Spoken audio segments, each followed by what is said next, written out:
తండ్రి దేవునికి నా హృదయపూర్వక నిండు స్తోత్రాలు చెల్లిస్తూ మరి ఏదేనో ఈ యొక్క కృతజ్ఞత గుడిని ఏర్పాటు చేస్తున్న ప్రియ బిడ్డలకు ఈ కార్యక్రమాన్ని వీక్షిస్తున్న మరి ప్రియులందరికీ మన ప్రభువు లోకరక్షకుడు దేవుని కుమారుడైన యేసుక్రీస్తు అతి శ్రేష్టమైన నామాన్ని శుభములు వందనాలు తెలియజేస్తూ ప్రార్థన చేసుకుని వాక్యపరిచయకు మనం వెళ్దాం. సకల ఆశీర్వాదాలకు కారణభూతుడైన మా ప్రియ పరలోక తండ్రి, మీ ఘనమైన అతి శ్రేష్టమైన నామానికి స్తోత్రాలు చెల్లిస్తున్నాం.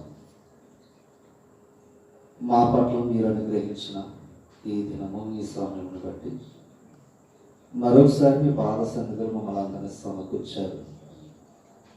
ఈ దినము ఈ సమయం చూడని అనేకులు వాక్యం విడిచిన వారు ఉన్నారు.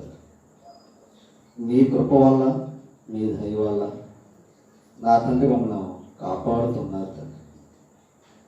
ఈ దినం విలువైన ఈ జ్ఞానం నేర్చుకోవాలని ఆశపడుతున్నాం. మీ ఆత్మ సహకారం దయచేయండి నా తండ్రి. నా స్వనీతి మా స్వబుద్ధి మరుగుపరిచి మీ జ్ఞానాన్ని ఉన్నట్లుగా తెలుసుకోవడానికి మీ సహకారం దయచేయమని అందరిని దీవించమని యేసుక్రీస్తు వారి పరిశుద్ధ నామమున ప్రార్థించి వేడుకొనుచున్నాం మా ప్రియ పరలోక తండ్రి. ప్రభు నామాన అందరికి మరొకసారి ప్రత్యేకంగా తెలియజేస్తూ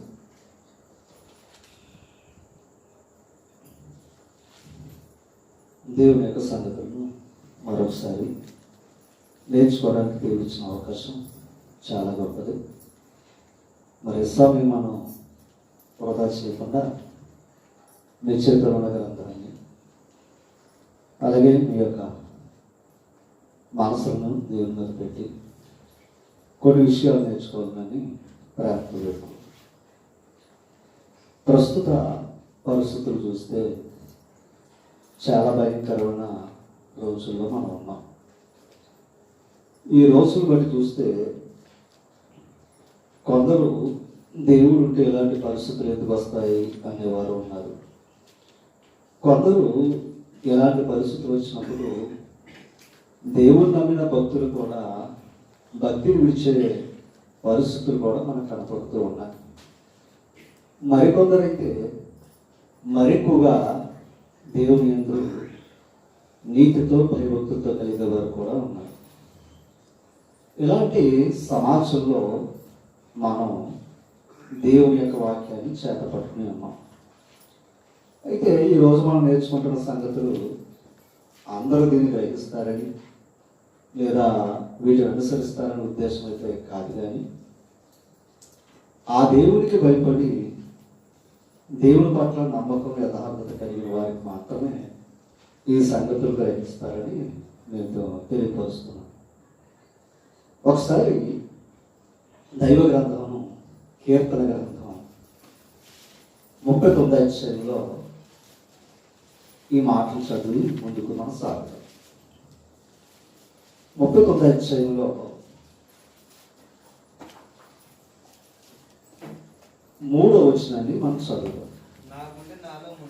ఇక్కడ దావీదు గారు ఆయన చెప్తున్న మాటలు, నా గుండె నాలో మండుచుండేను అన్నాడు. అంటే ఆయన గుండె ఏమవుతుందట? మండుతుందట. ఎందుకో కింద చెప్పాడు. అది ఇంతకీ ఏంటి? తన దేవుడు ఇచ్చిన గ్రంథాన్ని తను ఏం చేశాడు? ధ్యానిస్తున్నాడు. ఇప్పుడు ఆయన ఇచ్చిన గ్రంథాన్ని ధ్యానించుచుండగా, అంటే చదివితే అర్థమయ్యేది కాదు, అది ధ్యానించాలి. ఇప్పుడు ధ్యానించుచుండగా మంట పుట్టిందంటే ఏది అంటే మంట కలుగుతుందట. ఇప్పుడు కిందకి అప్పుడు నేను ఆ విషయం తెలుసుకున్న తర్వాత ఇతను నోరారా పలుకుతున్నాడట. చదువు. యెహోవా ఈ మాట చూడాలి.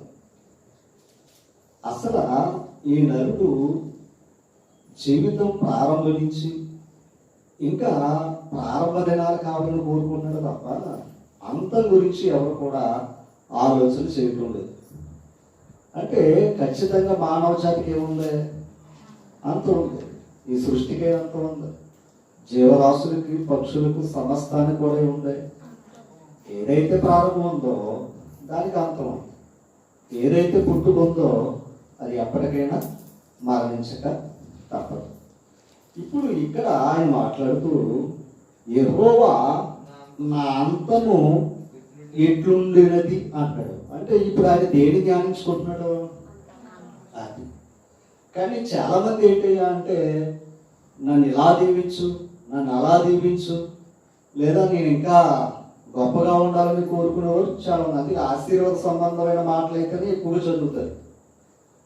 ఇలా మరణ సంబంధమైన విషయాలు అయితే కీడుగా తెచ్చుకుని అసలు ఆ మాటలు దాటేస్తారు.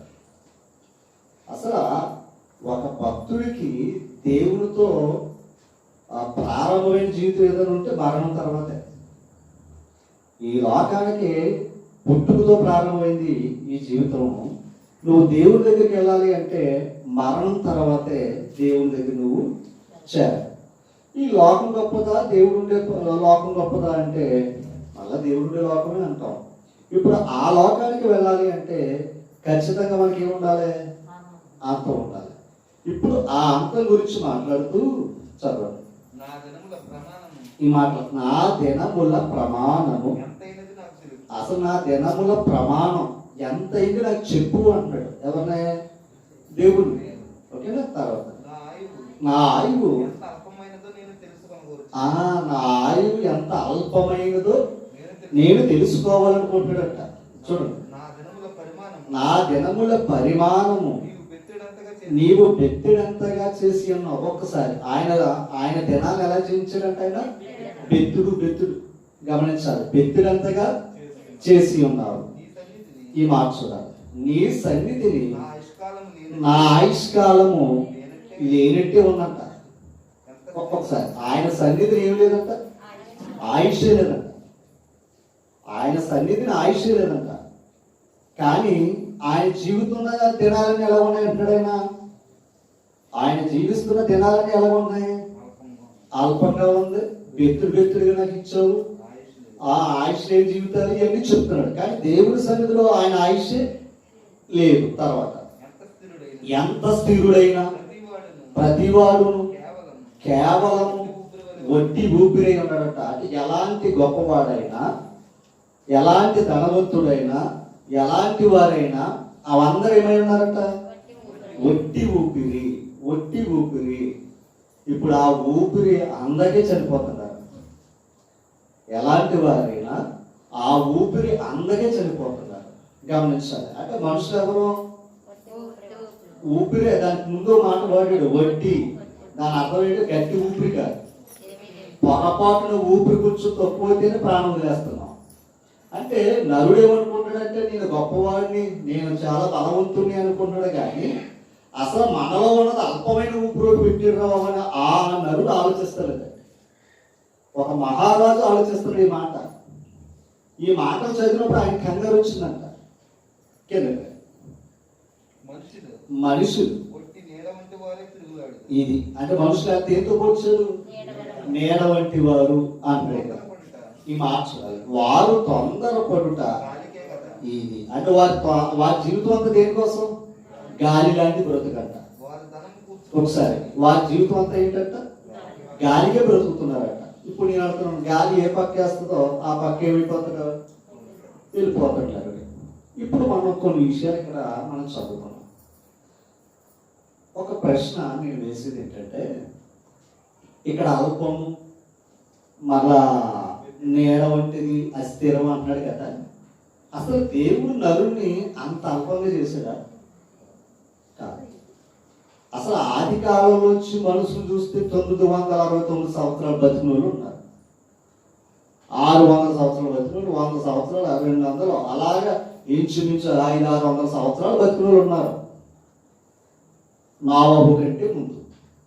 అర్థమైందన్నమాట. నోవహు కంటే ముందు. మరి అలాంటి 100 సంవత్సరాల దీర్ఘాయుతో ఉన్న నరుడు అల్పమైన ఊపిరి అంటాడేంటి? నీడ లాంటి జీవితం అంటాడేంటి? ఓకేనా? మరలా వస్తాం. మళ్ళీ వచ్చిన దగ్గరికి వస్తాం. మరలా వస్తాను.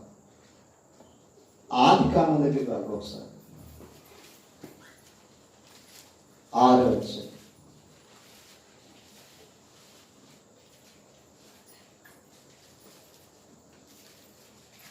సరే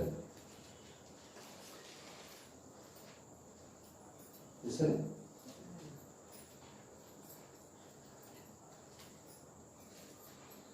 6:11. భూలోకము దేవుని సన్నిధిని ఎందాకేమన్నాడు? అసలు నీ సన్నిధిని ఆయుష్ లేనట్టే అన్నాడు ఆయన. అంతేనా? ఇంతకి దేవుడు ఒక మాట అడుగుతున్నాడు, ఎక్కడ ఉండాలని కోరుకుంటున్నాడు? ఆయన సన్నిధిలో ఉండాలని కోరుకుంటాడు. భూలోకము ఇది చూడండి, భూలోకం ఎలా ఉందంట? బలత్కారంతో నిండి ఉన్నది. ఇది చూడండి, దేవుడు భూలోకమును చూసినప్పుడు అంటే భూలోకం ఏమైపోయిందంట? చెడిపోయిందంట. భూమి మీద అండర్లైన్ చేసుకున్నాను, సమస్త శరీరులు తమ మార్గమును అంటే దేవుడి దగ్గరికి చేరే మార్గం ఒకటే ఉంటుంది. ఓకేనా? తమ మార్గాన్ని ఏం చేసుకున్నారు? చెరిపి వేసుకున్నారట. ఆలోచించాలి, చెరిపి వేసుకుని ఉండేది. ఇప్పుడు 13వ వచనం, దేవుడు నోవాహుతో సమస్త శరీరుల మూలముగా, ఎవరి మూలముగా అంటే విధంగా చెప్పాలంటే మనుషుల మూలముగా భూమి బలత్కారంతో నిండి ఉన్నదే గనుక నా సన్నిధిని వారికి అంతం వచ్చింది. అక్కడ నిర్ణయించేసుకున్నాడంట ఆయన. ఎక్కడ? ఆయన సన్నిధిలో నిర్ణయించాడంట. ఇలాగ ఏమొచ్చిందని. అసలు మరి విచిత్రం ఏంటంటే ఒక మాట మీకు చూపిస్తాను చూడండి. అక్కడే 25 వచ్చిన చదవండి. 5:25 వచ్చిన చదవండి. మెతుషా 27 వచ్చిన మెతుష దినములని 969 ఏండ్లంట. ఎవరో అందుకే చూడండి, మనం దీవించినప్పుడు కూడా 1000 ఏళ్ళు చల్లగా ఉండరా అని ఊరప్పుడు అంటే అంతకాలం బ్రతికిన మనుషులు ఉన్నారు. ఇప్పుడు అంతకాలం బ్రతికిన మనుషులు గమనించాలి, అంతకాలం బ్రతికిన మనుషులు చివరికి ఏమైపోయారు తెలుసండి? అమ్మా, చివరికి ఏమైపోయారు? చెడిపోయారు. జాగ్రత్తగా ఉండాలి పాట. ఎందుకు చెడిపోయారు? ఒకటి చెప్తాను కదా, కారణం చెప్తాను. ఒకసారి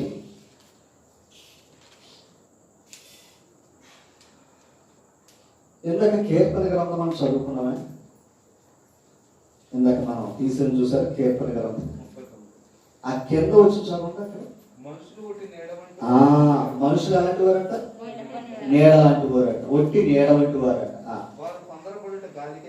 వారు తొందరపడుట అంటే వారికి ఏమో తొందరపాటు ఉందో తప్ప సరైన తిన్న మార్గానికి లేదా నిదానించే మనసు అయితే లేదండి. ఈ మాట వస్తుంది, వారు ధనము కూర్చుకుందురే గాని. అంటే ఇప్పుడు ప్రతి మనుషులో ఉన్న గొప్ప ఆలోచన ఏంటయ్యా అంటే దేవుడి కంటే ధనానికి ప్రయత్నించారు. దేవుడి కంటే ధనానికే ప్రయత్నించారు. గమనించాలి, ప్రయత్నించారు కనుక ఎన్ని సమస్యలకి దారి తీసింది. ఎలా చెప్తున్నారు వివరిస్తాను. ఓకే, అది ఎక్కడికి ఎవరి దగ్గరికి వెళ్తారో తెలియదంట. ఆదికాండం 11 దగ్గర, ఆదికాండం 11 దగ్గర మనసు పెట్టాలి త్వరగా. తీసారు 11 తీసారు. 4 వచ్చిన చదవండి. మరియు వారు మనము భూమి ఎన్నంతటా చెదిరిపోకుండా ఒక పట్టణమును, ఆకాశమునంటే శిఖరమును, ఒక గోపురము కట్టుకుని పేరు సంపాదించుకుందామని రండి మాట్లాడుతున్నారంట. అంటే మనిషి ఏ స్థాయికి వెళ్ళిపోయారు తెలుసా? కట్టడాల మీదకి వెళ్ళిపోయారు. ఆ కట్టడం ఎక్కడ వరకు అయ్యా అంటే ఆకాశాన్ని అంటే అంత వరకు. అంత కట్టడ కట్టేసి ఏం సంపాదించుకుందామని పలానా వారు ఆ కట్టడ కట్టారన్న పేరు వారు సంపాదించుకోవడానికి వారు ఆతృత పడినట్లుగా మనకి ఇక్కడ మాట కనబడుతుంది. దేవుడు దాన్ని ఏం చేశాడు? దేవుడు దాన్ని ఏం చేశాడు? చెప్పాడు, తారుమారు చేశాడు. అంటే వారు చేసే పని ఏం చేశాడు? చెయ్యకుండా ఆపేశాడు. ఓకేనండి, జాగ్రత్తగా ఉన్నారు. మరో మాట, దానియేలు గ్రంథం 4వ అధ్యాయం. దానియేలు గ్రంథం 4వ అధ్యాయం చూసారా? 30వ వచనం.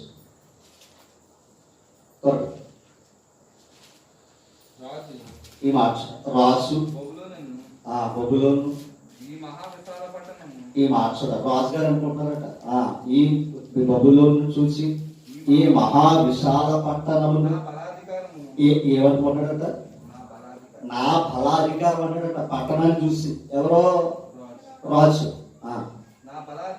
నా బలాధికారం నా ప్రభావ ఘనతను కనబరుచుటకి నా రాజధాని. దాన్ని ఏమంటాడు బబులోని? ఇప్పుడు అదే రాజధాని గురించి కదా గొడవలు. అక్కడ కట్టండి, ఏదో ఎక్కడ కట్టండి, దెబ్బలు దేనికోసం? రాజధాని, సెంటర్ పాయింట్ కావాలి కనుక. ఓకే, ఇప్పుడు మహానుభావుడు రాజుగారు కూడా ఆ బబులోని ఏమన్నాడట? ఆ పాయింట్ చూసుకో, నా రాజధాని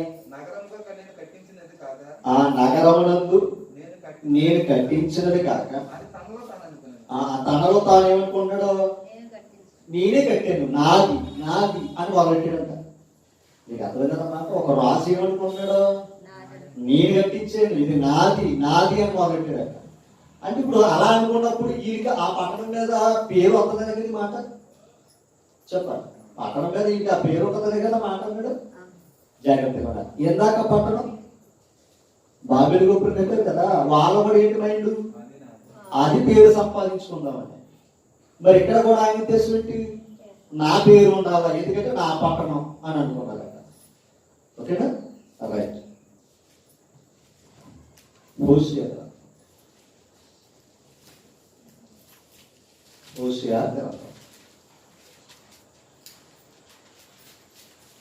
8వ అధ్యాయం.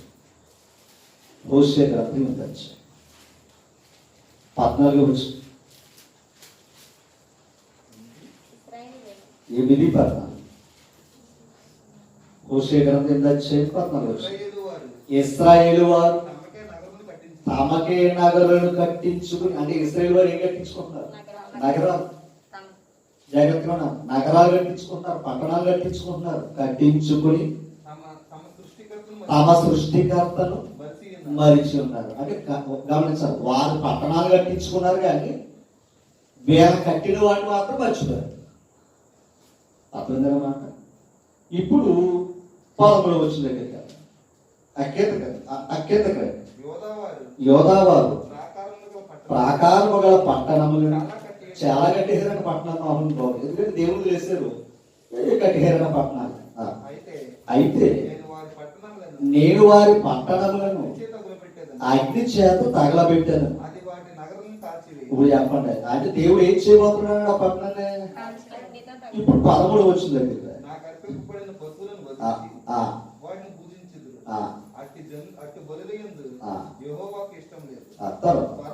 త్వరలో ఆయన వారి దోషములు జ్ఞాపకమును తెచ్చుకుని వారి పాపమును బట్టి, అది అంటే వారి పాపం బట్టి ఏం చేస్తున్నాడు ఆయన? అంటే ఇప్పుడు మనుషులు దేవుడు ఎందుకు శిక్షిస్తున్నాడు? పాపాలు బట్టే. నువ్వు పుణ్యగాని చెప్తే నిన్ను ఎందుకు శిక్షిస్తాడు ఆయన? మనం చేసి కూడా పాపాలు బట్టి ఈ రోజు ఫలితం అనుభవిస్తున్నామండి. మరి పాపం పెట్టి ఇంకా ఒకసారి పాపం పెట్టి ఇంకా జాగ్రత్తగా ఉన్నారు. మనసు పెట్టిన అంటే మనుషులు కట్టడాలకు ఇచ్చిన విలువ సృష్టికర్తకి ఇవ్వలేదు. కట్టడాలకు ఇచ్చిన విలువ సృష్టికర్తకి ఇవ్వలేదు. సృష్టికర్త మర్చిపోయారంట. సరే, ఒక మాట ఇంకా ఇంకో మాట చూస్తాం. యెహెజ్కేలు గ్రంథం ఒక్కసారి కీర్తన గ్రంథంలో 107వ కీర్తన 23వ వచనం. 107వ కీర్తన 23వ వచనం. ఇది చూడండి, వాడలెక్కి సముద్ర ప్రయాణము చేయువారు మహాచలముల మీద సంచరించుచు అడుగు చెప్పండి. ఇప్పుడు ఆ వాడ ప్రయాణం చేస్తూ సముద్రంలో కూడా మనుషులు ఏం చేస్తున్నారు? వ్యాపారం. సముద్రం ఉందంటే ఎదురు అంటే వ్యాపారం, గమనించాలి. కానీ సముద్రం దేవుని భయపడుతుంది. కానీ వీడు సముద్రం మీద బతుకుతున్నాడు తప్ప, ఇంకా చెప్పండి సముద్రమే దేవుడు అన్నాడు తప్ప, ఎందుకంటే ఆదాయం వస్తుంది కదమ్మా. అందుకని దేవుని పక్కన ఇట్టాడు. ఇప్పుడు సముద్రం మీద ఉన్న ఇష్టం దేవుడి మీద లేదు. ఓకే, మీకు అర్థం ఉందా? సరే, ఇంకో మాటలో చూపిస్తాను. యాకోబు పత్రిక 4వ అధ్యాయం. యాకోబు పత్రిక 4వ అధ్యాయం.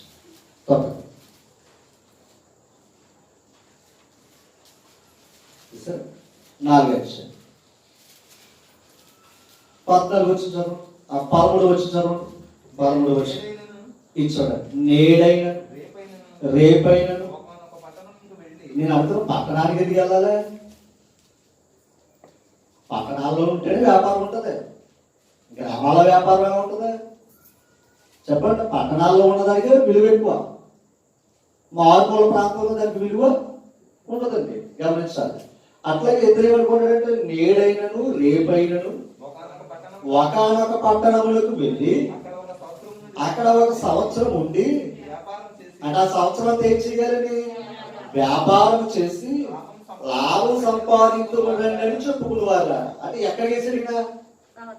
సంవత్సరానికి లెక్కలేడు. అంటే పట్టణానికి వెళ్ళి వ్యాపారం చేసి సంవత్సరానికి లెక్కలేడు. ఇందాక భక్తుడు ఏమంటున్నాడు?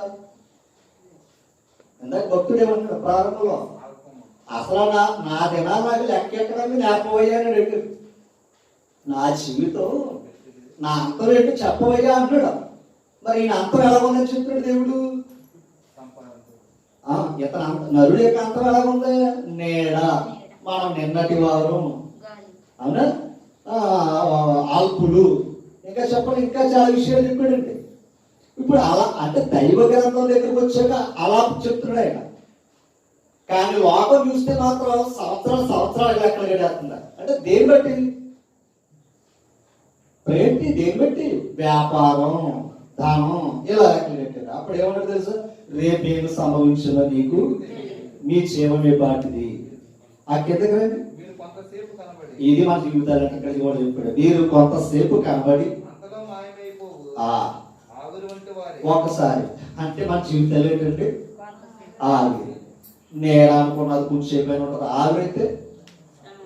ఇప్పుడు నేను అడుగుతా, అలాంటి జీవితాలు భూమి మీద బతుకుతున్నాం మనం. అలాంటి ఆవిరికి, అలాంటి అల్ప జీవితానికి గమనించాలి, అలాంటి నేల బ్రతుకులకి దేవుడు ఆయుష్కాలం ఎత్తున్నాడు. బెత్తుడంతా అర్థమైందన్నమాట. ఇప్పుడు నేను అడుగుతున్నాను, ఏమనుకుంటాను అసలు మరి ఇన్ని సంవత్సరాలు వచ్చినట్టు ఎవరిచ్చారు? గమనించాలి, అది ఆయన ఇచ్చాడు. కానీ గమనించాలి, మనం ఎప్పుడు కూడా ఆయన ఇచ్చినా నువ్వు ఇచ్చావు నాయన, నా ముగింపు ఏంటని మనం అడగాలి తప్ప, ఇంకా నా పరిస్థితి ఏంటి, నేను ఇంకో సంవత్సరం వెళ్తాను అక్కడ ఇంకా తెస్తాను మాత్రం ఎక్కడ కట్టుకుంటాను. ఎవరి దగ్గర? అది లోక దగ్గర అయితే పర్లేదు, లోకం ఇష్టపడుతుంది, లోకం ఇష్టపడుతుందండి. ఓకేనా? ఇంకో మాట చెప్తున్నాను చివరికి, యోహాను సువార్త 2వ అధ్యాయం.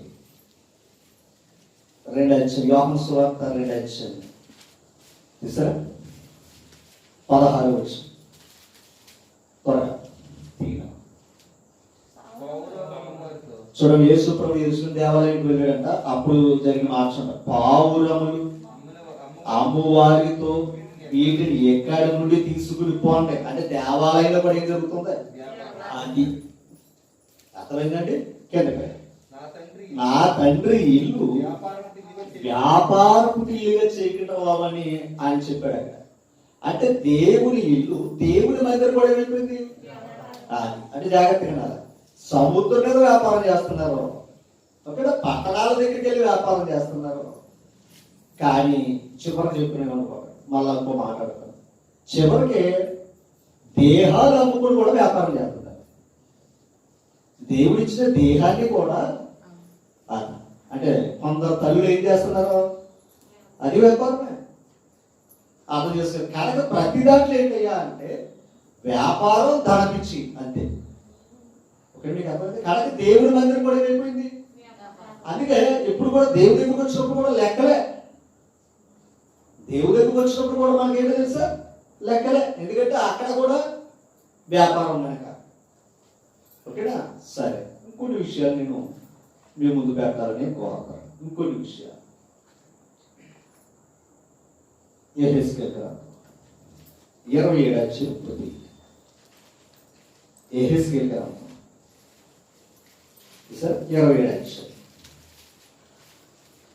27వ అధ్యాయం 3వ వచనం. ఇది తూరు పట్టణం గురించి చెప్పిన ప్రవచనం. తూరు పట్టణం, ఓకేనా, అదో విలువైన పట్టణం. చూడండి 3వ వచనం. సముద్రపు రేవుల మీద నివసించుదానా. ఏది ఇప్పుడు కాకినాడ ఎక్కడ ఉంది, విశాఖపట్నం ఎక్కడ ఉంది, వాటికి ఎంతైతే భౌతికంగా స్థితి ఉందో అట్లాగే తూరు పట్టణం కూడా ఎక్కడ ఉంది, ఇప్పుడు సముద్రపు రేవుల మీద ఉందట. సముద్రపు రేవుల మీద నివసించుదానా, అనేక ద్వీపములకు ప్రయాణము చేయు వర్తక జనమా. అంటే అక్కడ ఎవరున్నారు చెప్పండి, వ్యాపారం చేసుకుని ఉన్నారంట, వర్తకులు ఉన్నారంట. అనేక ద్వీపములకు ప్రయాణము చేయు వర్తక జనమా, ప్రభువైన యెహోవా సెలవిచ్చినది ఏమనగా, తూరు పట్టణమా, అర్థం చేసుకోండి, తూరు పట్టణమా, నేను సంపూర్ణ సౌందర్యము కలదానని అంటే ఇప్పుడు ఆ పట్టణం ఎలాగించుకుంది అమ్మా.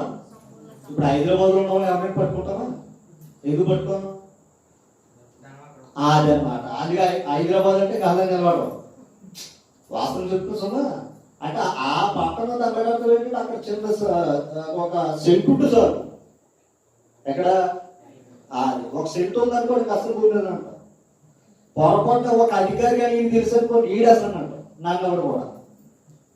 ఓకేనా, అది మన చోట ఉందనుకోండి, దీనికి అసలు విలువ లేదు. ఓకే, మీకు అసలు ఇప్పుడు ఆ పట్టణం అంత స్థితి అయినప్పుడు దానికి ఏమొచ్చిందంటే ఆ పట్టణానికి చెప్పండి ఖచ్చితంగా. ఓకేనా, కింద నీ సరిహద్దులు సముద్రముల మధ్య ఏర్పడిన. ఒక్కసారి మన ముందు నాయకుడు హైదరాబాద్ మందానుకుని ఏం చేశాడు, మహానుభావుడు పెట్టుబడులు అంతా ఎక్కడెట్టాడు. తర్వాత 2 మొక్కలు అయినప్పుడు పరిస్థితి ఏంటి అర్థంగా, అంటే 2 మొక్కలు అయిపోయింది. ఇప్పుడు ఆంధ్రప్రదేశ్ రాజధాని లేదు. నీకు అర్థమైందన్నమాట. అంటే సరైన పట్టణం లేదు, పట్టణం కట్టడానికి ప్రయత్నం చేస్తున్నారు. మీకు అర్థం, అంత తేడా ఉంటుంది అన్నమాట. ఏది పట్టణానికి ఉంటే విలువ. ఓకే, కింద నేను సంపూర్ణ సౌందర్యం కలదాన్ని నీవు అనుకుంటున్నావే, ఈ సరిహద్దులు సముద్రముల మధ్య ఏర్పడిను. నీ శిల్పకారులు నిన్ను సంపూర్ణ సౌందర్యం కలదానిగా చేసినారు. ఓకేనా, ఇవన్నీ కూడా అంటే అంత అందంగా తీర్చారంట. ఏది ఆ తూరు పట్టణం 20వ అధ్యాయం 4వ వచనం. జ్ఞానము చేతను 3వ వచనం. నీకు మర్మమైనది ఏది లేదు, నీ జ్ఞానము చేతను నీ వివేకము చేతను ఐశ్వర్యము నందితివి. అది నీకు అర్థమైంది. ఐశ్వర్యం అంటే ధనం. వ్యాపారం చేయడానికి ఏం కావాలి అమ్మా, ఏమంటారు, వ్యాపారం చేయడానికి అయ్యే కావాలి. ఏది జ్ఞానం వివేకం, అంతేనా. అలా ఉంటే ఐశ్వర్యం అవుతుంది. ఇచ్చోరా, నీ ధనాగారములో నుండి వెండి బంగారము తెచ్చుకుంటూ అంటే విధంగా చెప్పాలంటే ఖజానాలు కడుతుంది. మన ఆంధ్రప్రదేశ్ ఖజానా లేదు, తెలుసు కదా. మన ఆల్రెడీ ఉంది, అప్పుల్లో ఉంది. ఓకేనా, హైదరాబాద్ అదనమాట. అక్కడ ఖజానా ఉంది కనుక అన్ని ముళ్ళు వేస్తున్నారు. అక్కడ ఇక్కడ ఏమీ లేదు. నీకు కలిగిన జ్ఞానాతిశయము చేతను, ఇది చూడండి, నీకు కలిగిన జ్ఞాన అతిశయము చేతను, వర్తకము చేతను. అంటే వర్తకం అంటే ఏంటి, వ్యాపారం చేత నీ విస్తారమైన ఐశ్వర్యమును సంపాదించుకున్నారు. ఏది తూరు పట్టణం. తర్వాత నీకు ఐశ్వర్యం కలిగినదని, నీకు ఐశ్వర్యం కలిగిందని నీవు గర్వించిన వాడవైతే.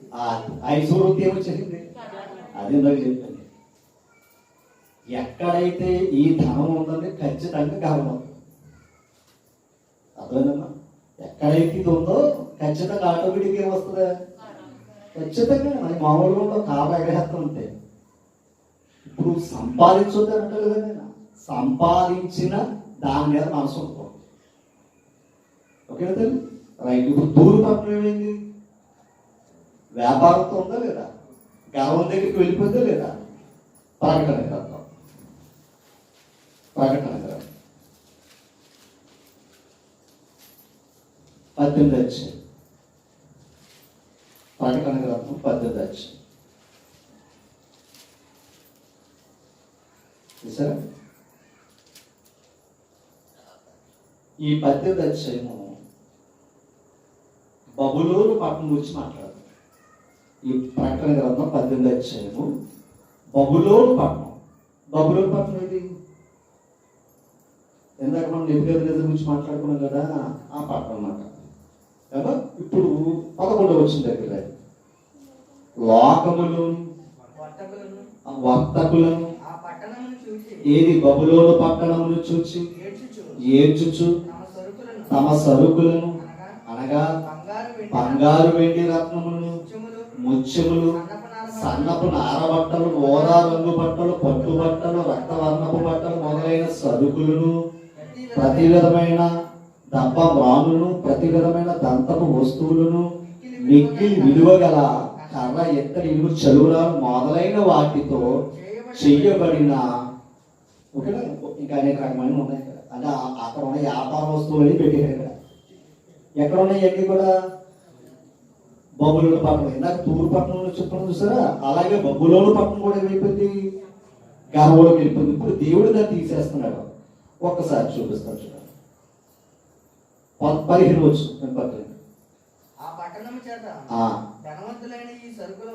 ఇప్పుడు చెప్పండి, ఆ పట్టణంలో ఉన్న వారు వ్యాపారం చేసేవారు ఏమయ్యారు? అద్దుకు వ్యాపారం. ఓకేనా? ఆ పట్టణం గుర్తుపెట్టిన, ఆ పట్టణము చేత ధనవంతులైన ఈ సరుకులు వర్తకులు ఏడ్చుచు. ఇప్పుడు నేను అడుగుతున్నాను, ఈ పెళ్ళిళ్ళు, ఈ మన కరోనా వల్ల ఈ పెళ్ళిళ్ళు బ్రేక్ అవుతుంది. ఎవరు బాధపడతారో చెప్తాను. పెళ్లి కొడుకు పెళ్లి కూతురు బాధపడరు. బట్టల షాపు వాళ్ళు, బంగారు షాపు వాళ్ళు, కళ్యాణ మండపం వాళ్ళు, కిరాణా షాపు వాళ్ళు. మీకు అర్థమైందా? అంటే ఒక్క పెళ్లి మీద ఈయన ఆధారపడి ఉన్నా. ఓకేనా? ఇప్పుడు ఆ పెళ్లి జాగ్రత్తగా ఎప్పుడైతే బ్రేక్ అన్నారు అనుకోండి, మొత్తం ఎన్ని కూడా వెళ్ళిపోతున్నాయి. ఇప్పుడు చెప్పండి, సంతోషిస్తారా బాధపడతారా? కరోనా వచ్చిందనుకోండి ఎవరు పోకండి, ఇక మా సేవకుల పరిస్థితి కూడా అంతే. అన్నిటికీ ఏమవుతాయి? బ్రేక్. అలా ఏడుస్తున్నారంటే ఆ పట్టణం నాశనం అవటం చూసి, ఎందుకంటే వ్యాపారం లేదు. ఓకే తల్లి? ఇప్పుడు చూడండి, అయ్యో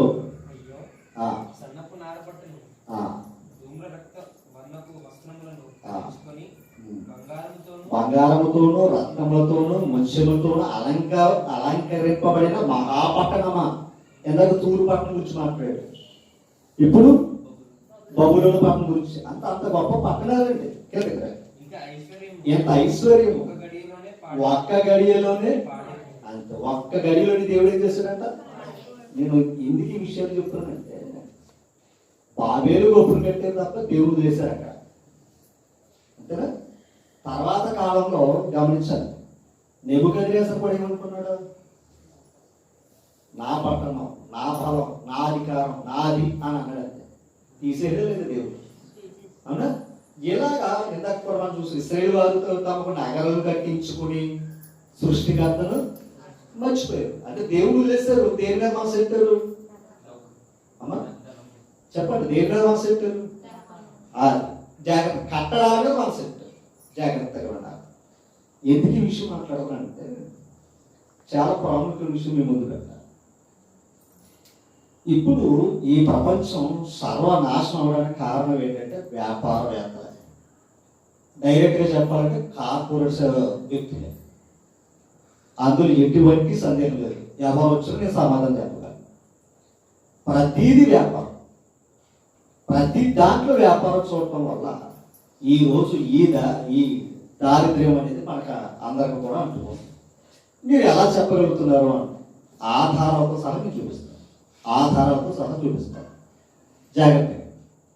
ఇప్పుడు దేవుడు సృష్టించిన లోకం ఎలా ఉండాలనుకుంటాడు? ఆయన గొప్పగా ఉండాలని చేసాడు లేదా? అందుకే అంత కాలం ఆయుష్ ఇచ్చిందండి వాళ్ళకి ప్రారంభంలోనే. ఎవరికే అంటే ఆయుష్ తగ్గించుకుంటుంది ఎవరు? మనుషులే. దేవుడు పెంచుతావు చూస్తున్నాడు, కానీ వీడు ఏం చేసుకుంటూ వస్తున్నాడు? ఎందుకంటే వీడు చేసిన పాపం. ఎలాంటి పాపాలయ్యా అంటే మనం చూపిస్తాం చూడండి. ఒకసారి లేవికాండంలోకి వెళ్తాం.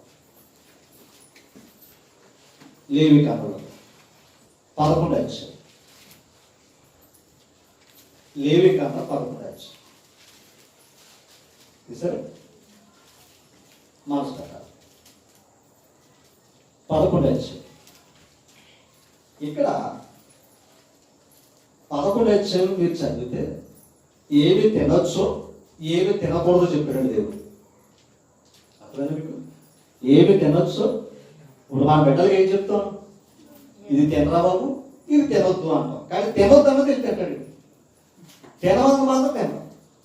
అలాగే దేవుడు కూడా తన బిడ్డలు కూడా ఆరోగ్యకరమైన విషయాలు చెప్పాడండి. అవి తినండిరా అన్నాడు. ఓకేనా? అనారోగ్యంగా ఉన్న మాత్రం తినొద్దని చెప్పాడు. ఓకే, మీకు అర్థమవుతుందా? ఒక చిన్న ఉదాహరణ చెప్తాను. 39 11:39. మీరు తినదగిన జంతువులు ఏదైనా చచ్చిన యెడల దాని కళేబరమును ముట్టువాడు సాయంకాలం వరకు అపవిత్రుడు. అంటే ముట్టుకుంటేనే అపవిత్రుడు అంట. ఓకేనా? ముట్టుకున్నదే చచ్చింది. చచ్చింది అసలు తినకూడదు. నీకు అర్థమైతే చచ్చింది. ఇప్పుడు నేను అర్థం, చచ్చింది మనకి ఎలా వస్తుంది? తక్కువ రేటుకి వస్తుంది. నీకు అర్థమైతే చచ్చింది మనకి ఎలా వస్తుంది? దాన్ని ముట్టుకున్నవాడు అపవిత్రుడు అన్నాడు అక్కడ. ఒక జంతు విషయంలో, ఆహార విషయంలో దేవుడు పెట్టిన నియమం. అలాంటిది మనకేమనిపిస్తుంది అంటే తక్కువ చచ్చినా పర్లేదు, తక్కువ వద్దు చాలు, తక్కువ వచ్చిన దానికి ఏ చేయడం తెచ్చేసుకున్నాడు రాను. ఓకేనా? ఇప్పుడు నేను ఆ చచ్చింది ఏం చేయాలి? వ్యాపారస్తుడు చచ్చిందని ఏం చేయాలంటే మరి పాడేస్తారా? అది రోగాలు రావడానికి ఎక్కడి నుంచి? ఈ రోజు మనలో ఊపిరంతలేదయ్యా అంటే ఇప్పుడు వచ్చింది సమస్య కాదండి. మొదటి నుంచి ఉంది మనలో రోగాలు. ఇప్పుడు బయటకు వస్తున్నాయి. అర్థమైందండి? క్యాన్సర్ ఉంది లోపల, రకరకమైన జబ్బులు ఉన్నాయి. కానీ పరిస్థితులు బట్టి ఏమవుతున్నాయి? బయటికి ఇవన్నీ కలుషితం అయిపోయిందండి. ఇందాక మనం చదువుకున్నాం. నరులు ఏం చేశారు? తమ మార్గాలు ఏం చేసుకున్నారు? చెరిపేసుకున్నారు. ఇప్పుడు ఏమైతే తెలుసా? దేవుడు ఇచ్చిన మంచిదంతా చెరిపేసుకున్నారు. అది కల్తీ చేసేసుకున్నారండి. కలుషితం అయిపోయింది. ఏది? ఈ సృష్టి. ఇంకెలా ఎవడ బాగుపడతాడు? పుట్టిన బిడ్డకి ఆశీర్వాదం పెట్టవలసి వస్తుందా? అర్థం చేసుకోండి. పుట్టిన బిడ్డకి ఎక్కడ పెట్టవలసి వస్తుందా? మరి నేను అడుగుతాను, ఎందుకు పెట్టవలసి వస్తుందా? వ్యాపారం. వ్యాపారం, అందులో సందేహం లేదండి. అంత వ్యాపారమే. దేవుడి దగ్గర వ్యాపారం చేసే ప్రభుత్వాలు ఉన్నారు. ఇక మనుషులతో అయితే అవసరంతో మనుషులు అమ్మేస్తున్నారు. ప్రతి దాంట్లో వ్యాపారమే. ఓకే, ఇప్పుడు చచ్చిందని ముట్టుకుంటే అపవిత్రమైనప్పుడు చచ్చింది తినకూడదని చెప్పాడు దేవుడు. కానీ చచ్చింది కూడా ఏం చేస్తున్నారు? వ్యాపారం ఆయన అంటాడా? ఇలా అన్నాడు కదా. మీరు వెళ్ళి చూడండి. మీరు వెళ్ళి చూడండి. ఏం తింటున్నావు, ఏం చేసుకున్నావు చూడండి. బతుకున్నదాన్ని ఎవరు పోయారండి. ఓకేనా? రెండో విషయం చెప్తాను చూడండి. 41వ విషయం. ఈ మాట చూడండి. నేల మీద ప్రాకు జీవరాశుల్ని దేవుడు చదవనా? అక్కడ ఒకసారి 44 వచ్చింది. నేను మీ దేవుడైన యెహోవాను, నేను పరిశుద్ధుడు కనుక. అంటే తిండి విషయంలో కూడా పరిశుద్ధంగా ఉండాలి. అదే అపవిత్రమైతే తినకూడదు మళ్ళా. అంటే దేవుడు పరిశుద్ధుడు, నువ్వు ఎలా ఉండాలి? అంటే నీ తిండి కూడా పరిశుద్ధంగా ఉండాలి. ఏదైతే లోపడైకూడదు, ఏదైతే లోపడైతే నీ సమస్య. నిర్గమకాండం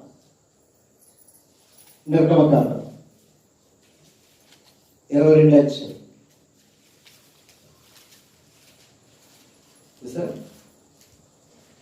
31 వచ్చి మీరు నాకు ప్రతిష్ఠింపబడిన వారు త్వరగా కనుక 22 వచ్చి 31 వచ్చి మీరు నాకు ప్రతిష్ఠింపబడిన వారు. దాని అర్థం ఏంటి చెప్పండి? దాని అర్థం ఏంటండి? దేవుడికి ఆయన మనం ప్రతిష్ఠ చేసుకున్నాడంట, సమర్పించేసుకున్నాడంట. అప్పుడు మనం ఎలా ఉండాలి? ఆయనకిలా ఉండాలి. కేదగా మీరు నాకు ప్రతిష్ఠింపబడిన వారు గనుక పొలంలో చేర్చబడిన మాంసమును ఇది చూడండి, పొలములో చేర్చబడిన మాంసమును తినక, అంటే పొలంలో కానీ ఏదైనా జంతువు చచ్చిపోతే దాన్ని తినక కుక్కలకు పారవేయి. అంటే ఇప్పుడు దాన్ని ఏం చేయాలి? నేను మాట్లాడుతున్నాను అంటే అపవిత్రమైనది కూడా ఉంది కదా, అపవిత్రమైన వాటిని పెట్టండి. దేవుడు అపవిత్రమైన జంతువులు కూడా ఎందుకు చేశాడు ఆయన? ఇలా తినడానికి. అవి అలా ఉంటే ఏమైపోతాయి చెప్పండి? కనుక ఇక్కడ చూడండి, అపవిత్రమైన దేని పెట్టమన్నాడు? నేను అడుగుతాను, కుక్క ఏంటంటే చెప్పండి, దాన్ని పెంచుకుంటారు. అది ఆలోచన అన్నారు కదా, ఒక్క తోక వంట పోదన్నారు కదా, దాని బుద్ధి పోదు. దానికి మగవాటి అన్నారు కనకపు సింహాసనం మీద సునకం అన్నారు, దాని బుద్ధి పోదు. ఎందుకంటే ఆ బుద్ధి ఇచ్చినోడు దేవుడు ఉంటారు కనుక చెప్పండి. ఇప్పుడు అది అపవిత్రమైంది, అది అపవిత్రమైన సుమ. అది చాలా మంది దానికి ఎంత విచిత్రం ఏంటంటే మనిషి కంటే ఒక్కడు ప్రేమించుకోవాలి ఉన్నారు. అర్థమైందని ఇంట్లో తల్లిదండ్రులు రోజు పెట్టినట్టు ఒక్క మాత్రం మా మాస్టర్స్ పెడతాడు. అదో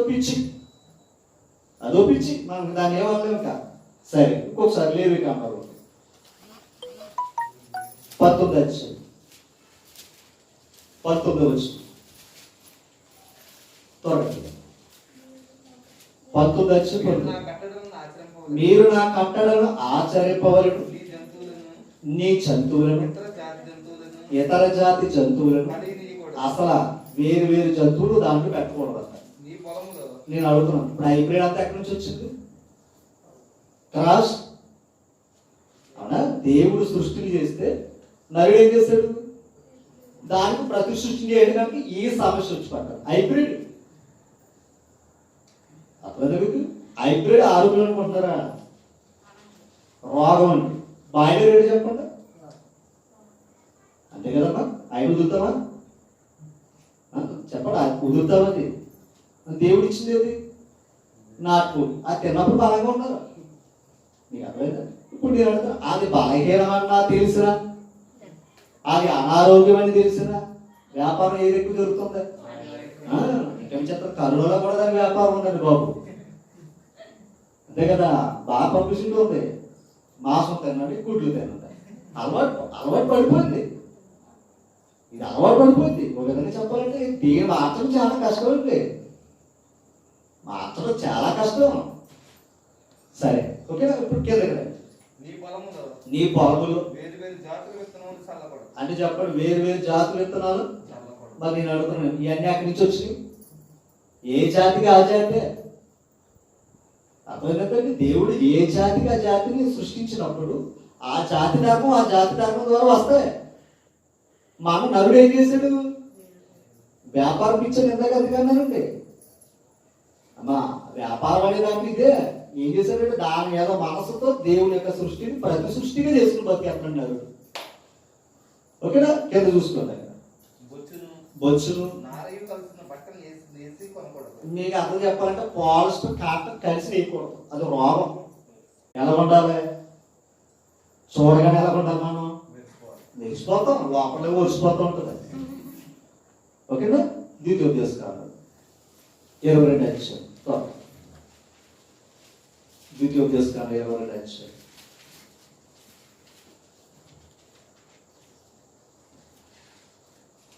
సార్ 9 రోజు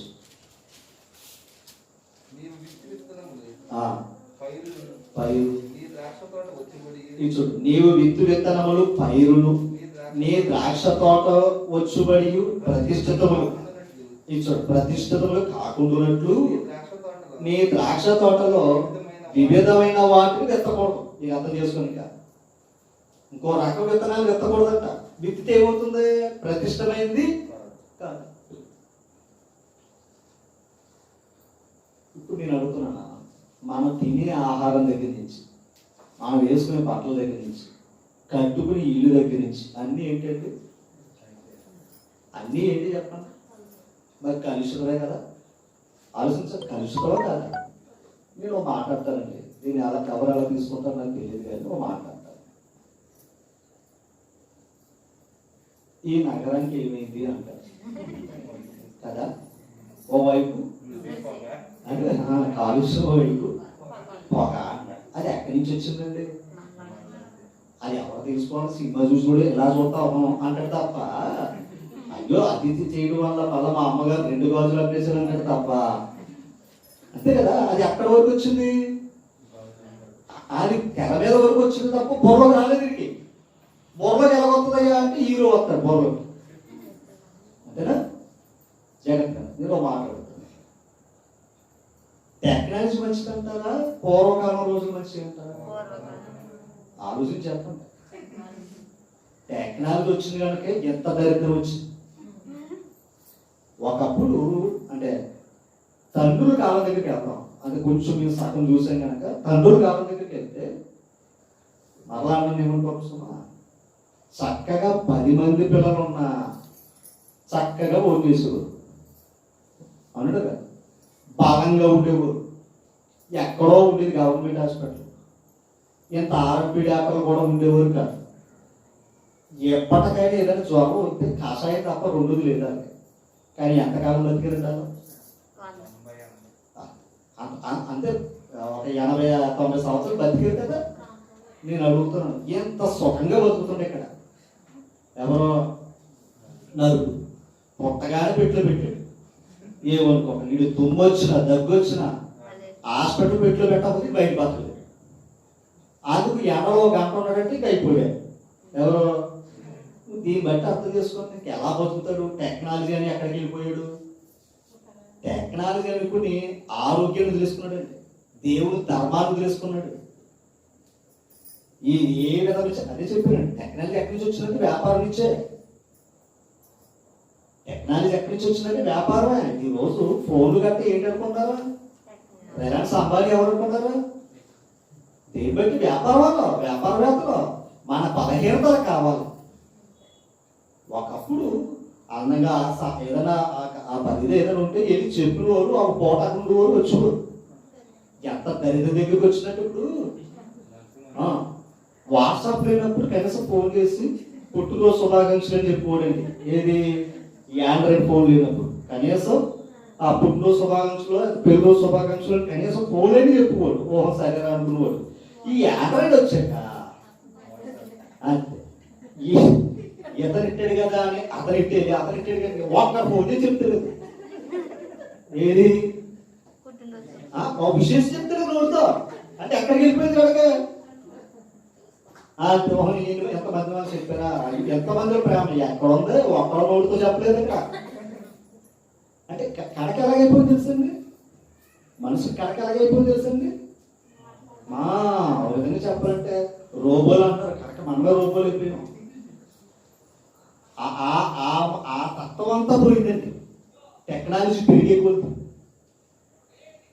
నేను అడుగుతాను, చక్కగా నడిచెళ్ళేవారు, చక్కగా ఆరోగ్యం ఉండేవారు. అప్పుడు ఈ వాకింగ్ లేవు. ఏవి? ముందు కాలంలో వాకింగ్ లేదు, ఎక్కడికైనా నడకే. ఆ నడక వల్ల ఎలా ఉండేవారు? ఇప్పుడు నేను అడుగుతున్నాను, బండి తెలుసు కదా, 1, 2, 3 కూడా బండి. అందుకే ఇంకా అర్థం చేసుకోవాలి. మా పక్క ఇంటికి వెళ్ళాలన్నా బండి. ఇంట్లో కూడా వస్తుంది బండి. పడక గదిలో కూడా బండి ఇట్టేది. అంతే కదా. పడక గదిలో పెద్ద గదిలో అయితే పడక గదిలో కూడా బండి ఇట్టేది. అంటే అంత అంటే బండి మీద నుంచి అంత నేను ఇప్పుడు సైకిల్ తొక్కమని పొరగారిని, ఇప్పుడు పొరగారిని సైకిల్ తొక్కమని కూడా ఎవడైనా తొక్కమని తండ్రి లేడు, తొక్కుదామని ఆగి లేదు. సైకిల్ ఆరోగ్యం మనసు. వీడు ఇప్పుడే చేయమంటే రేపు పొద్దున కోరమన్నారు. వీడు ఇప్పుడే సైకిల్ దగ్గరికి వెళ్తే చేయమంటే ఇప్పుడు నేను అంటున్నా. మరి తాతల తండ్రులు ఎక్కడి నుంచి వచ్చారు? నడిచి సైకిల్. అక్కడతో జగత్తు ఉన్నా ఆగిపోయినట్టు. పులులు చూసి నక్క వాకెట్టినట్టు తయారైపోతుంది ఈ ప్రపంచం అంతా కూడా. దీన్ని ఎప్పుడో మార్చలేదండి. ఎందుకు ఇంత ఎంతసేపు నేను పట్టుకున్నానంటే ఈ విషయాలు నేను ఎందుకు చెప్తున్నానంటే ఈ శిక్ష చేసుకుంటే నరుడే, దేవుడు కాదు. ఇంకా దేవుడు ఊపిరి ఇస్తున్నాడు. కొందరైనా ఆలోచిస్తారేమో ఇస్తున్నాడు ఆయన. అది అసలు వడ్డీవారమైన వాడి జీవితాన్ని ఎంత కాలం ఇచ్చినాడు ఎవరో. అసలు ఆ దేవుడు తిరిగినోడు ఉన్నాడా? ఆ దేవుడు అడిగినోడు ఉన్నాడా? ఆ దేవుడి దగ్గర ప్రతిమలాడుకున్నాడు ఉన్నాడు ఎవరైనా? ఆ దేవుడి గురించి ఆసక్తి ఎంతమందికి ఉంది? ఆలోచించండి. కనుక ఈ ప్రపంచాన్ని ఆనాడు మనుషుల వల్లే ఆ చాప్రాయాలను దేవుడు నాశనం చేశాడు. అంతేనా? అటు వారు ఎందుకని దేవుని కుమారుడు నరుడు కుమార్తెతో ఏం చేసుకోకూడదు? వివాహం చేసుకోకూడదు. చేసుకున్నారు లేదా? అది పవిత్రులు అపవిత్రులు అయిపోయారు. దేవుడు ఎక్కడ వరకు తీసుకొచ్చాడు అంటే నువ్వు వేసుకునే బట్టలు కూడా పవిత్రంగా ఉండాలి. అంటే పట్టు బట్టలు కట్టుకోవాలి కష్టమా? నువ్వు తినే ఆహారం పట్టుగా పవిత్రంగా ఉండాలి. ఇంకో మాట తెలుసా? భార్య భర్తల ధర్మం కూడా పవిత్రంగా ఉండాలని కోరుకున్నాడు ఆయన. బిడ్డలు కూడా పవిత్రంగా ఉండాలని కోరుకున్నాడు. నీ ఇల్లు కూడా పవిత్రంగా ఉండాలని కోరుకున్నాడు. ఇంకా చెప్పాలి, నువ్వు ఉండే ప్రాంతాలు పట్టణాలు కూడా పవిత్రంగా ఉండాలనుకున్నాడు. మరి కలిసి పోయిపోతే ఎట్లా? మరి ఇంకొకటే ఆ మాట అనొచ్చు అనుకుంటున్నా, కానీ మాట్లాడతాను. పాత నిబంధన కాలంలో మనకి బాత్రూమ్లు గట్రా ఉన్నాయి. అప్పుడు అంత టెక్నాలజీ లేదు. వాళ్ళు ఎవరైనా బహిర్భూమికి వెళ్తే చిన్న కత్తులు అట్టు నిలువరు అంటారు వాళ్ళు. ఆ కత్తి పట్టుకుని గుయ్య కింద తవ్వుకుని వారు విసర్జన చేసిన తర్వాత మళ్ళా మట్టి పూజ చేయాలన్నమాట. అది వాళ్ళ ధర్మం. అన్నదాకా చూసాం మనం. అంతేనా? మరి ఇప్పుడు నేను వెళ్తున్నాను, సడన్ గా మారిపోతాను మనకే. ఈ మధ్యన అయితే మరి దగ్గర కూర్చున్నాం, శ్రద్ధ తీసుకున్నారు కనుక. మరి అంతకుముందు బయటికి వెళ్ళాలంటే భయం. వర్షాకాలం వచ్చిందంటే ఇక కలర్ ఇవన్నీ అనడం లేదంటే చెప్పండి. పోనీ అది తప్పిందంటే మరి కరోనా ఎలా వచ్చింది? ఇప్పుడు ఆలోచించండి. అది ఏదో తప్పించుకున్నాం, మళ్ళీ ఇప్పుడు కరోనా ఎందుకు వచ్చింది? ఒక్కటే. ఈ రోజు నరుడు దేవునికి లోబడతలేదండి. వ్యాపారాల మీద ఉన్న శ్రద్ధ, ధనాల మీద ఉన్న శ్రద్ధ దేవుడు ఇచ్చిన మాట అనేది లేదు. అందుకే ఆయన ఏమన్నాడు తెలుసా? నేను చేసింది నువ్వు పాడు చేయకంటాడండి ఆయన. నేను చేసింది నువ్వు పాడు చేయి. కానీ ఇప్పుడు ఏమైందంటే నరుడు పాడు చేసిన దాంట్లో మనం బ్రతుకుతున్నాం. దీన్ని మనం వేరు చేయలేము కాదు. ఇప్పుడు మనం దీన్ని వేరు చేయలేము కాదు. కానీ ఒకటే బ్రతుకుతున్నది. ఎంతకాలమైనా మన ముగింపు కాలమైనా సరే ఒకటే మనం అనవలసింది ఏంటంటే దేవానీ చిత్తమైతే నన్ను జ్ఞాపకం చేసుకో. ఓకేనా? మనం తినే ఆహారం అయినా కలిసిపోయినా సరే ప్రార్థన చేసుకుంటూ దేవునికి అప్పగించడం. ఓకేనా తల్లి? బలహీనతలు ఉంటాయి. ఇంకొక మాట్లాడతాను, అనీతి మంతులతో కూడా నీతి మంతులకి ఏమున్నాయి? బాగా ఉంటాయి ఉండమంటారా? చిన్న ఉదాహరణ, పండు తినటం వల్ల అవ్వకి ఏం కలిగింది? అవ్వకు ప్రసవవేదన ఉంటాయి. నేను అడుగుతా, అనీతి మంతులకి ప్రసవవేదన ఉన్నప్పుడు మరి నీతి మంతులకి లేదా? అందరి వద్ద లేదంటారా? అట్లాగే ఈ రోగాలు, ఈ సమస్యలు లోకాన్ని నమ్మినోడు పొందే, దేవుని నమ్మినోడు కూడా ఉంటాయి. ఎందుకంటే వీడు ఎక్కడ ఉన్నాడు? భూమి మీద ఉన్నాడు కనుక. ఓకేనా తల్లి? మన ఎవరైనా మనకి కౌంటర్ ఇచ్చు, మరి దేవుడు బిడ్డ అయితే, దేవుడు అయితే మరి మీకు రాకూడదు కదా అంటాడు. ఓకేనా? ఇది మమ్మల్ని పరీక్షించడానికి కూడా దేవుడు పెట్టచ్చు. కానీ ఒకటి, ఏది వచ్చినా సరే దేవుడే. ఎందుకంటే మన సంవత్సరాల వరకు లెక్క వేసుకుంటాం కదా. అవసరమైతే ముగింపు అయితే మనం ఎక్కడికి వెళ్ళడానికి ప్రయత్నం చేయాలి? ఆయన దగ్గరికి వెళ్ళే ప్రయత్నం చేయాలి. కొన్ని మాటలు క్లుప్తంగా మనం చదివి నేను ముగించేస్తాను క్లుప్తంగా. ఓకేనా? అంటే దేవుడు ఇచ్చిన ప్రతి దాంట్లో పవిత్రతను కోరుకున్నాడండి. ప్రతి దాంట్లో పవిత్రతను కోరుకున్నాడు. కానీ నరుడు ఏం చేశాడంటే ఆ పవిత్రతలో అపవిత్రం కలుపుకున్నాడు. ఓకేనా? ఎన్నో రోజులు ఉన్నాయి, కానీ సమయ భావాన్ని బట్టి నేను ముగింపులో వెళ్తాను త్వరగా.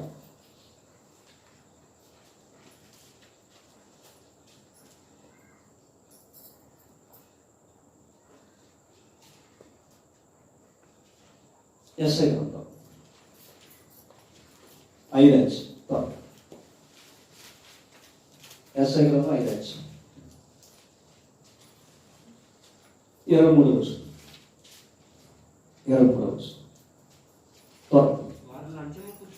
ఈ మాట, వారు లంచము పుచ్చుకొని అంటే లంచం కూడా ఎక్కడి నుంచి వచ్చిందో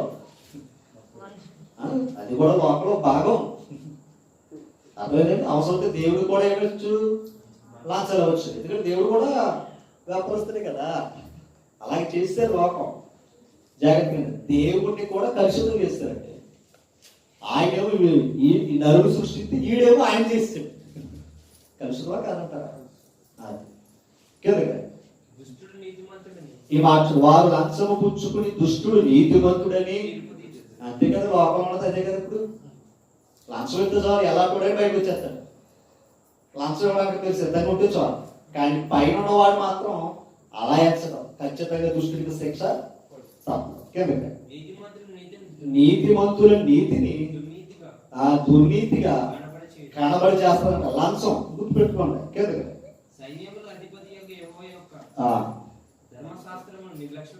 అంటే దేని పక్కన దేవుడిచ్చిన గ్రంథాన్ని కూడా ఏం చేశారు, పక్కన దాంతో పని లేదు. ఇప్పుడు ఆ గ్రంథంతో ఉంటే మన తప్పేంటో ఒప్పేంటో చెప్తున్నాడు ఆయన. యెహెజ్కేలు గ్రంథం 11వ అధ్యాయం. యెహెజ్కేలు గ్రంథం 11వ అధ్యాయం చూసారా? యెహెజ్కేలు గ్రంథం 10వ వచనం. ఈ మాట చూడాలి. 11:10. ఇశ్రాయేలు సరిహద్దులోనే గాని మీరు ఖడ్గము చేత కూడినట్లు నేను మీకు శిక్ష విధింపగానే నేను యెహోవానని మీరు తెలుసుకుంటారు. అంటే దేవుడు శిక్షించినప్పుడు నేను యెహోవానని వారు జాగ్రత్తగా. అంటే తప్పు చేసినప్పుడు ఖచ్చితంగా దేవుడు ఏం చేయాలి? ఆ శిక్ష వచ్చినప్పుడే కదా దేవుడు నన్ను మొత్తాడని అంటాడు. నరుడి నుండి నేను తప్పించుకొచ్చేమో కానీ దేవుడి నుండి తప్పించుకుని ఎవరైనా సరే కిందకి మీరు దాని మధ్య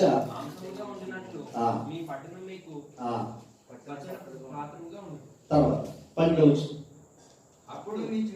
అప్పుడు మీ చుట్టూ ఉన్న అన్ని జనుల విధులు ఆచరించుటకే మీరు ఎవరి కట్టలు అనుసరింపక మానితురో, ఎవరి విధులు ఆచరింపకపోతురో ఆ యెహోవాను నేనే ఆయనని మీరు తెలుసుకుంటారు. అంటే వారు శిక్షించినప్పుడు అన్ని జనులు కూడా తెలుసుకుంటారంట.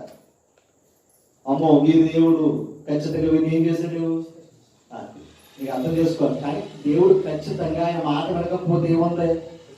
శిక్ష ఉంది. ఆయన మాట వినకపోతే శిక్ష ఉంది. గుర్తుపెట్టుకోండి. ఒకసారి యెషయా గారు 53వ అధ్యాయం. యెషయా గ్రంథం 53వ అధ్యాయం. త్వరగా చూసారా?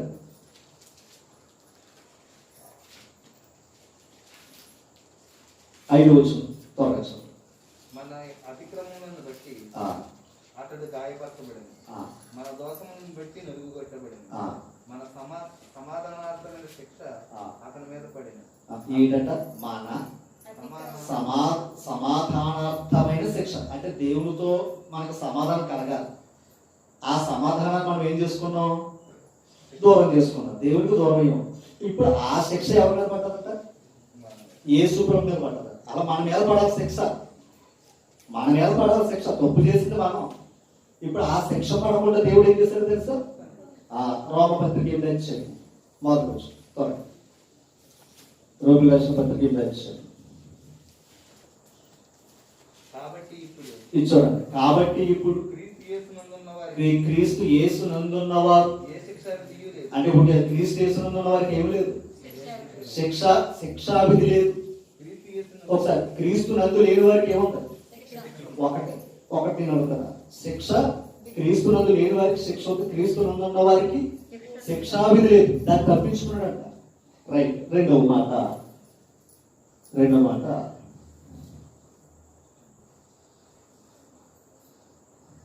2 కొరింథీయుల 3వ అధ్యాయం. 2 కొరింథీయుల పత్రిక 3వ అధ్యాయం 9వ వచనం. శిక్షావిధికి కారణమైన పరిసర్గి ఈ మాట శిక్షావిధికి కారణమైన ఏంటా? శిక్షావిధికి కారణమైన పరిచర్య ధర్మశాస్త్రం. ఓకేనా? ధర్మశాస్త్రం ఏంటంటున్నారు? అది క్రీస్తు వద్దకు మనం నడిపించుటకు ధర్మశాస్త్రం మనకు బాగా శిక్షకుడు.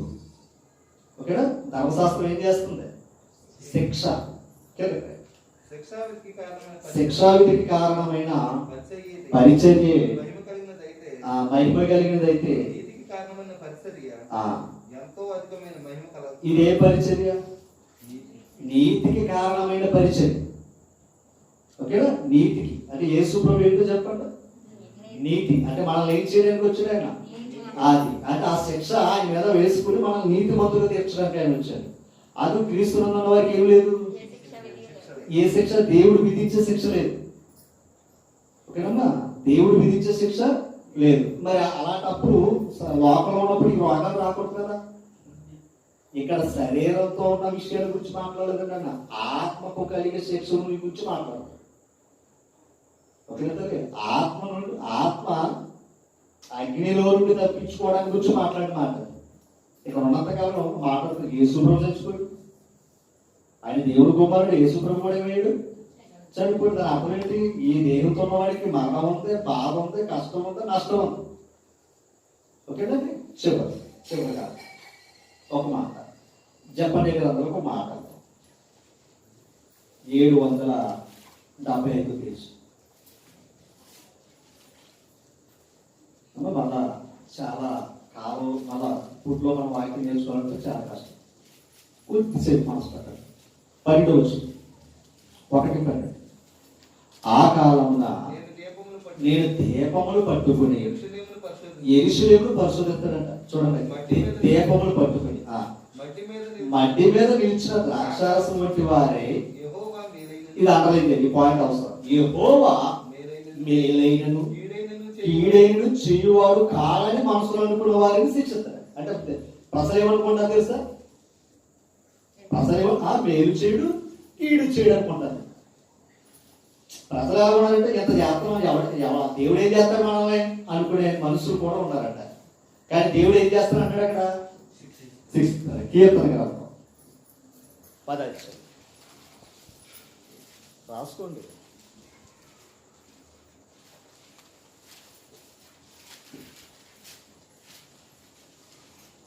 సార్ 10 11 వచ్చి చూడండి.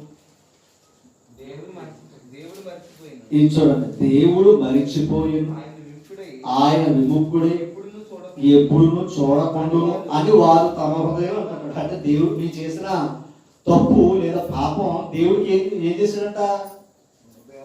ఈడు అనుకుంటాడంట దేవుడు మర్చిపోయాడు అనుకుంటాడంట. ఓకేనా?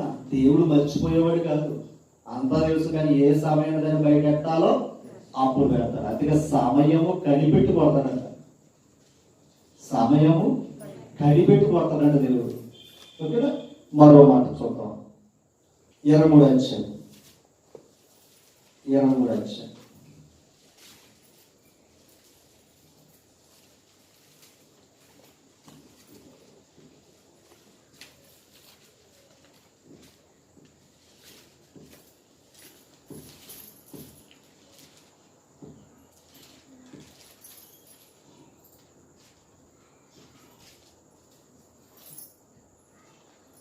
ఒక మాట.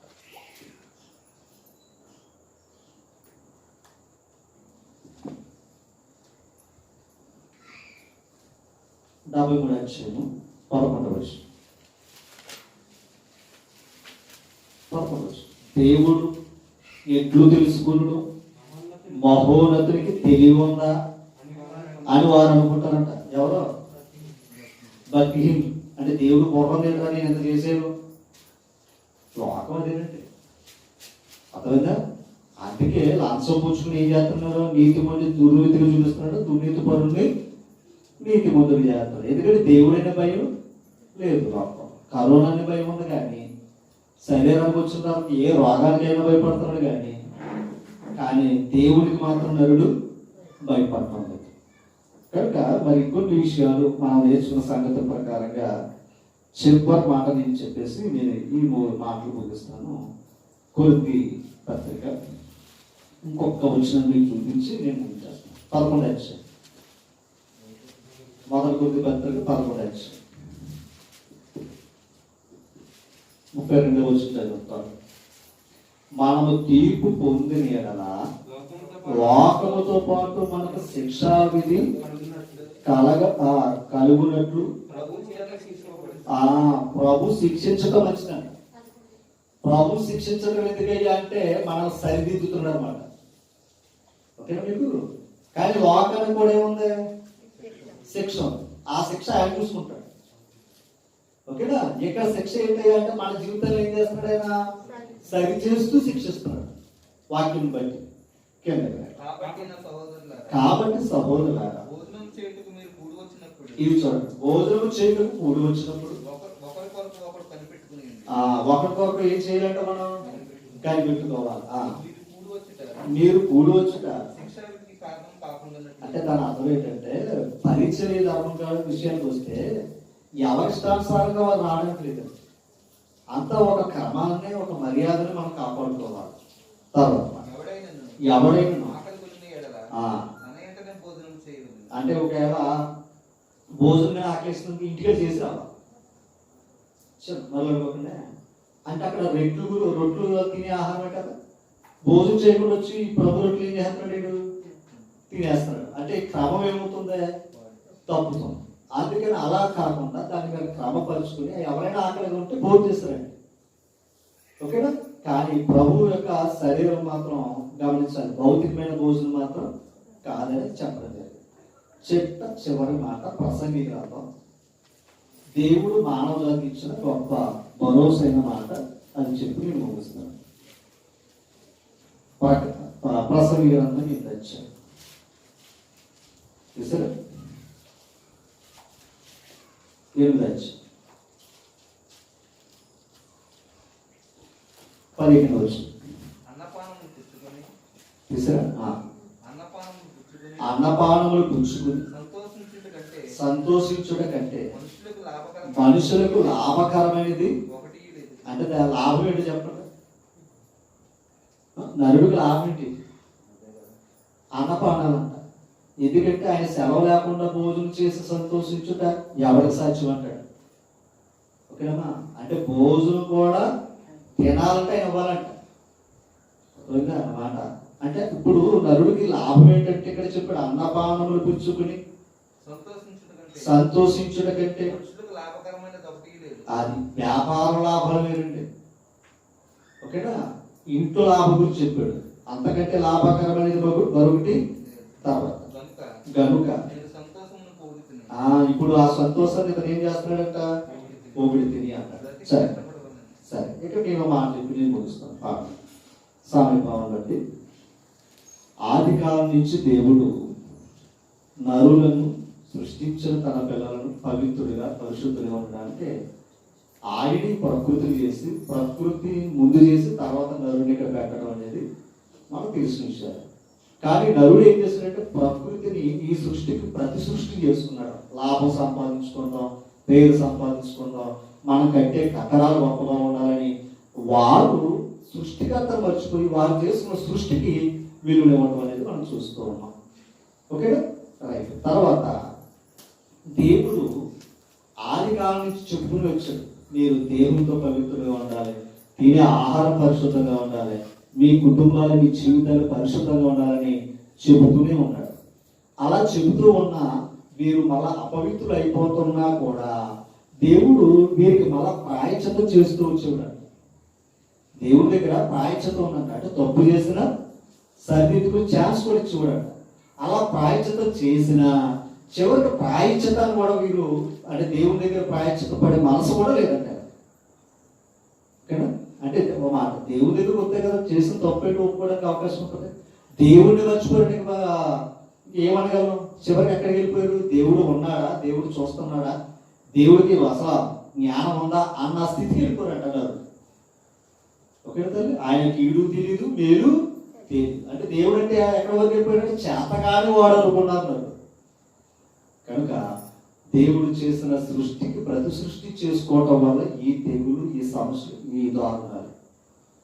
ఓకే తల్లి, దీన్ని మాత్రం ఆపటం ఎవరితారో కాదు. ఒకవేళ ఆపితే మళ్ళీ చెప్తున్నా సోమా, ఆనాడు ఆదాము గావించి జలప్రాళం ముందు ఎలాగైతే కడిగేయడో అలా కడిగేస్తే ఉంటేమో తప్ప అర్థమైందా? కడిగేసిన కూడా అనుకుంటాను వచ్చింది ఆ లోకం. ఇది పాపం అనే రోగం అలా అంటుకుంటూనే వచ్చింది మళ్ళా ఏది తర్వాత కాలం.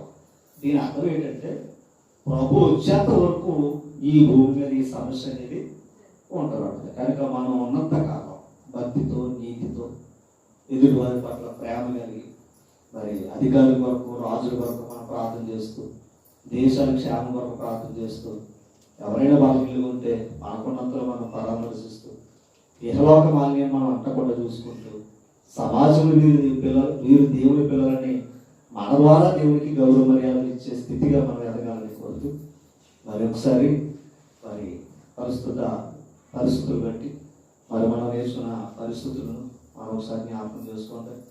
కనుక ఎలాంటి పరిస్థితుల్లో ఉన్నాం కనుక ఆనాటి కాలంలో కూడా సొదొమ గొమొర్రా పట్టణాలు కూడా అంత భయంకరమైన పాపంతో ఉన్నాయి. ఆ పట్టణం నుంచి బయటకు వచ్చారు కనుక మీరు రక్షించబడతారు. అలాగే నోవాహు కాలంలో కూడా పట్టణం అంతా ఆ ప్రపంచం అలాగేటప్పుడు వాడలో ఉన్నారు కనుక వారు రక్షించబడ్డారు. కనుక మనంతా ఎట్లు ఉంది, మన జీవితాలు ఎట్లు ఉన్నాయి, మన బ్రతుకు ఎట్లా ఉందన్నది మాత్రం మనం పరిశీలన చేసుకోవాల్సిన బాధ్యత ఉంది. ఓకే, బ్రతుకుట క్రీస్తు చావైతే దానికి మన మైండ్లో సిద్ధపాటు కలిగి ఉండాలి. ఓకే కదండి, మన మైండ్లో ఏమేమి ఉండాలి?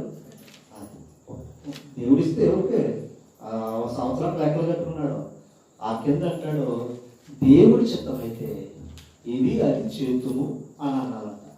ఒకవేళ రేపు దేవుడి కొన్ని ఇచ్చినట్టు దేవుని చిత్తము అని అడగడం తప్పు కాదు. కనుక మనం లెక్కలు కట్టేసి దేవుని అధికారులు పక్కనెట్టేసి మన స్వార్థాలతో మన కోరికలతో దేవుని తప్పు చేసామంటే నష్టపోయేది మాట. కనుక అందరూ కూడా జాగ్రత్త పాటించండి, జాగ్రత్తగా ఉండండి, దేవుడి దగ్గర మరి ఎక్కువ జాగ్రత్తగా ఉండండి. మీరు ముఖ్యంగా మీ కుటుంబాలు రేపటి ఆదివారం నుంచి మీ కుటుంబాలు ఖచ్చితంగా నోవహు వాడలు ఎలాగైతే దేవుని కనపరిచారో, యోబు కుటుంబం ఎలాగైతే దేవుని కనపరిచారో, అలాగే నేనును నా ఇంటి వారిని యెహోషువ అన్నట్లుగా ఖచ్చితంగా మీ కుటుంబాల్లో మీ గృహాల్లో దేవుని ఆరాధన చేయడానికి ముందుగా సిద్ధపరచుకోండి. ఇక్కడ ఆరాధన ఎలా జరుగుతుందో మీరు చూశారు, ఆ ప్రకారంగా మీరు జరిగించుకోవడానికి ప్రయత్నాలు చేయండి. కొంతకాలం దేవుడు కృప చూపేంత వరకు కొంతకాలం ఈ పరిస్థితులు మనకు తప్పవు. కనుక చాలా జాగ్రత్తగా ఉండి మన వారు దేవుని నామానికి అవమానం కాకుండా అందరి క్షేమం కొరకు ఈ సమస్య పరిష్కారం కొరకు అందరూ దినదినము ప్రతి క్షణము కూడా మీ యొక్క అనుదిన ప్రార్థనను జ్ఞాపకం చేసుకుని కోరుతూ అందరికి కూడా నా హృదయపూర్వక వందనాలు.